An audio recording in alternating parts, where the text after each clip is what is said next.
फोडणीसाठी कढई ठेवली. तेल टाकलं 2 चमचे मोठी, जिरे टाकले. आता कांदा टाकायचा, परतून घ्यायचा आहे. बारीक चिरलेला कांदा टाकून परतून घ्यायचा. त्याच्यात मीठ टाकायचं थोडंसं, म्हणजे ते पटकन लवकर परतलं जातं.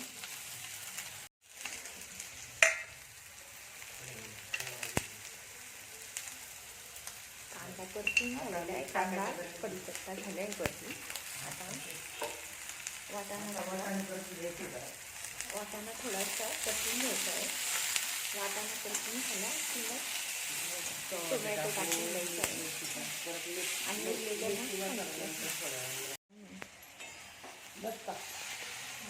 टोमॅटोची चटणी तयार झालेली आहे. आपण 5 मिनिटं वाफ दिलेली होती.